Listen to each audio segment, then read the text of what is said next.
এই গাইজ আসসালামু আলাইকুম, আশা করি সকলে ভালো আছেন। তো আবারও আজকে আসছি একটা সুন্দর জায়গা।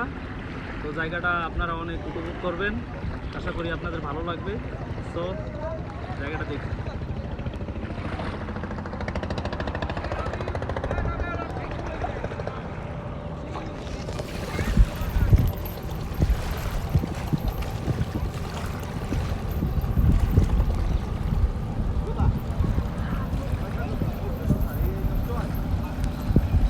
এই যে দেখুন, এখানে একটা ট্রলার যাচ্ছে। ভিডিওতে কতটা দেখাতে পারবো কিনা জানি না। ট্রলারের মধ্যে দেখুন তরমুজ নিয়ে যাচ্ছে।